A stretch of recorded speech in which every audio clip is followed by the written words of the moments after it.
கவிஞர், எப்போதும் ஒடுக்கப்படுபவர்களின் பக்கம் நிற்கும் எங்கள் அன்பு தோழி கனிமொழி அவர்களை உங்களுடன் பேச அழைக்கிறேன்.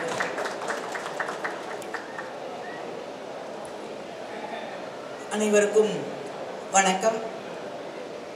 நான் பல ஆண்டுகளாக லலித் கலா அகாடமிக்கு வந்திருக்கேன்.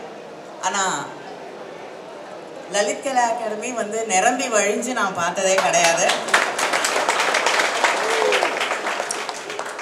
ஒரு 10 பேர் இருக்கிறதே பெரிய விஷயம். இது நிச்சயமாக ஒரு பெரிய மாற்றத்தை நீலம் பண்பாட்டு மையம் உருவாக்கி இருக்கிறது என்பதை என்னால் நிச்சயமாக உணர முடிகிறது. ஏன்னா நமக்கு தொடர்ந்து இருக்கக்கூடிய ஒரு மிகப்பெரிய சேலஞ்சாக இருக்கக்கூடிய ஒரு விஷயம் நம் கலைகளும் நம்முடைய அரசியலும் ஒரு ஒருமித்த பயணத்தை மேற்கொள்றதில்லை. இங்கே இருக்கக்கூடிய அரசியலுக்கும் கலைக்கும் ஒரு மிகப்பெரிய தூரம் தொடர்ந்து இருந்துக்கிட்டே இருக்கு. அதனாலேயே அந்த அரசியலில் இருக்கக்கூடிய நுணுக்கங்கள், நிறைய விஷயங்கள் பேசாத சில விஷயங்கள் அது கீழே போய் மக்கள்கிட்ட சேர முடியாத ஒரு சூழலை நாம் தொடர்ந்து பார்த்து கொண்டிருக்கிறோம். இதை இன்னைக்கு உடைக்கக்கூடிய ஒரு இடமாக இன்னைக்கு இந்த அரங்கம் மாறி இருப்பது ரொம்ப மகிழ்ச்சியான ஒரு விஷயம். அதை விட மகிழ்ச்சி இவ்வளவு மீடியாவை இங்கே பார்க்குறது நிச்சயமாக ஒரு மிகப்பெரிய மகிழ்ச்சியை தரக்கூடிய ஒன்று. ஏன்னா பொதுவாக ஆர்ட் அப்படின்னு வரும்பொழுது அதிகமாக கண்டுகொள்ளப்படாத ஒன்று தமிழ்நாட்டில் ஓவியக்கலை. அதில் இவ்வளோ பேர் இங்கே இருக்கிறது ஒரு மகிழ்ச்சி தரக்கூடிய ஒன்று. பல ஆண்டுகளுக்கு பிறகு நம்முடைய ஓவியர் அவர்கள் இங்கே ஒரு எக்ஸிபிஷன் வச்சுருக்காரு. சமீபத்தில் திருநெல்வேலியில் அவரை சந்தித்தேன். அப்பொழுது ஒரு ஒர்க் ஷாப் மாதிரி அங்கே கண்டக்ட் பண்ணுறதுக்கு முயற்சி. அன்றைக்கி தான் முதல் இனாக்ரேஷன் நடந்தது. பல ஊர்களிலிருந்து இளைஞர்கள், இளம்பெண்கள் அந்த ஒர்க் ஷாப்பில் அவரோடு பயணிப்பதற்காக அங்கே வந்திருந்தார்கள். அதை பார்க்கும் பொழுது அவருடைய கருத்துக்கள், அந்த மேடையில் பேசப்பட்ட அவருடைய கருத்துக்கள், தொடர்ந்து அவருடைய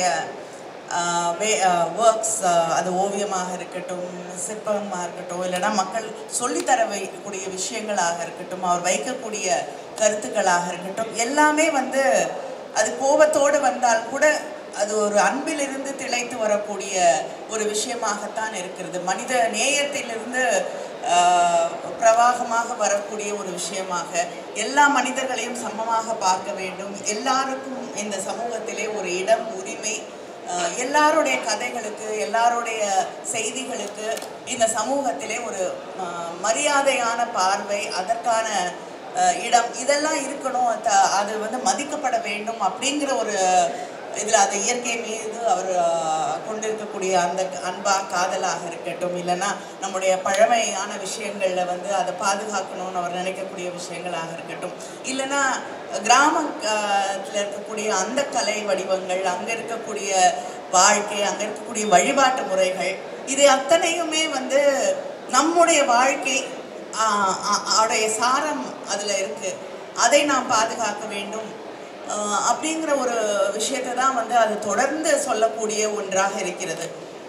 இந்த காலகட்டத்தில் மிகப்பெரிய பதவிகளில் இருக்கக்கூடியவர்கள் வெறுப்பையும் காழ்ப்பையும் உமிழ்ந்து கொண்டு இருக்கக்கூடிய மக்களை அவ்வளவு ஒரு வெறுக்கக்கூடிய பேச்சுக்களை எல்லாம் நாம் தினம் கேட்டுக்கொண்டு இருக்கக்கூடிய ஒரு சூழலிலே இந்த அன்பை மட்டுமே வைத்துக்கொண்டு ஒரு கலைஞன் பயணம் செய்வது அப்படிங்கிறது, இத்தனை ஆண்டுகளுக்கான பயணமாக அது இருப்பது, அதிலிருந்து இன்னைக்கு இத்தனை ஆர்டிஸ்ட் அவருடைய அன்பிலிருந்து கிட்டத்தட்ட அந்த அன்புங்கிறது ஒரு கரு உள்வாங்கி வைத்துக்கொண்டு அதை டெலிவர் பண்ணுறக்கூடிய ஒரு விஷயமாக தான் இருக்குது.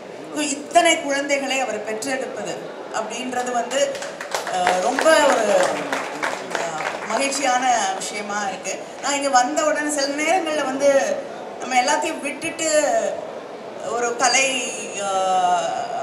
ஆர்ட் ஒர்க்ஸ் இதெல்லாம் பார்க்கணுன்னு வரப்போ நம்மளை இன்னும் பதட்டத்துக்குள்ளாக்கும். அது இங்கே ஜான்சன் அவருடைய ஒரு படம் இருந்தது. அதில் வந்து அம்பேத்கருடைய படமும் சுற்றி வந்து காவி நிறத்தாலான தேள்களும் வந்து சுற்றி இருந்தது. அந்த படத்தை பார்த்தோன்னே எனக்கு திருப்பி ஒரு பெரிய பதட்டம் த்துக்குள்ளே நான் போயிட்டேன். அதுதான் ரஞ்சித் கிட்டேயும் சொல்லிகிட்டு இருந்தேன். ஏன்னா அம்பேத்கருக்கான இடம், அந்த நம்மளுடைய கருத்துக்களை சொல்வதற்கான அந்த ஸ்பேஸ், இது எல்லாமே சுருங்கி வந்து வேற ஒன்று வந்து நம்மளை வந்து குறுக்கிக்கிட்டே வந்துட்டு இருக்கக்கூடிய ஒரு காலகட்டத்திலே நாம் நின்று கொண்டிருக்கிறோம். அந்த நேரத்தில் வந்து நம்ம வந்து அன்பு மட்டும்தான் மனித குலத்தின் மீது, மனிதர்கள் மீது இருக்கக்கூடிய மரியாதையும் அன்பும் மட்டும்தான் இந்த சமூகத்தை, இந்த நாட்டை காப்பாற்ற முடியும் அப்படிங்கிற ஒரு இடத்துல தான் நாம் நின்று கொண்டிருக்கிறோம். அதுதான் அந்த போராட்டத்தையோ இல்லைன்னா சக மனிதன் மேலே இருக்கக்கூடிய அந்த அன்பு தான் வந்து ஒரு போராட்டத்தையோ நாளைக்கு எதுவாக இருந்தாலும் எதிர்த்து நிற்கக்கூடிய அந்த தைரியத்தையும் தரக்கூடிய ஒன்றாக அது மட்டுமே இருக்கும். அந்த தைரியத்தை தொடர்ந்து அடுத்த தலைமுறைகளுக்கு சொல்லி தந்து கொண்டு இருக்கக்கூடிய ஓவியர் சந்துரு போன்றவர்கள் வந்து இந்த சமூகத்தில் இன்னைக்கு மிக மிக முக்கியமான ஐகான்ஸாக இன்னைக்கு இருக்காங்க. ஸோ அவரை வந்து கொண்டாடக்கூடிய ஒரு நிகழ்ச்சியிலே நானும் கலந்து கொள்வது வந்து இந்த சமூகத்தை கொண்டாடக்கூடிய, இந்த சமூக மாற்றத்தை கொண்டாடக்கூடிய ஒரு நிகழ்ச்சியாக இது இருக்கிறது. அதில் நானும் இருப்பது எனக்கு மற்றற்ற மகிழ்ச்சி. அதுக்கு ரஞ்சித்துக்கும் ரேவதிக்கும் என்னோட நன்றியை தெரிவித்துக் கொள்கிறேன். மிக்க நன்றி.